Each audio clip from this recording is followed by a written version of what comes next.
Despite her shortness of breath, Layla was about to explain her encounter with this strange man.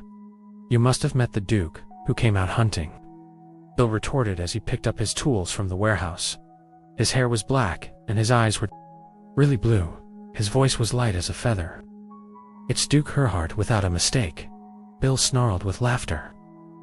Layla stood in front of Bill for a long time, trying to catch her breath.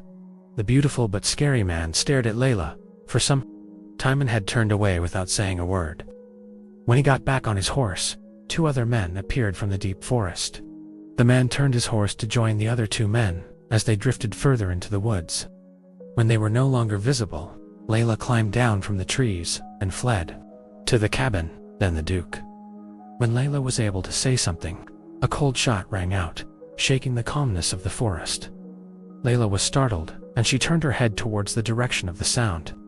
Surprised birds arose from the far side of the forest.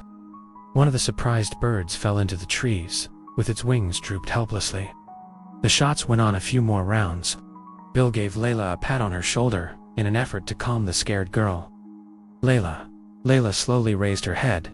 When their eyes met, Bill unconsciously held his breath. The child was crying. The Beautiful Bird Slaughterer. That was the title Layla Llewellyn decided to give him. All the people of this estate, even Bill Remmer, praised him for being a perfect aristocrat. People seemed to care and love Matthias von Herhart, who had outstanding qualities as the owner of this land. But Layla did not agree. Ever since the day the Duke went out hunting, the mother bird disappeared. The baby birds that had recently hatched no longer than their mother to feed them. In addition, countless birds were no longer to be seen. Why did the Duke hunt only small, beautiful birds, instead of large birds that are meant to be eaten? Layla, who had been observing and agonizing for over the past month, now seemed to know why. To him, the birds were moving a target. The smaller they were, the more difficult and interesting they were to aim.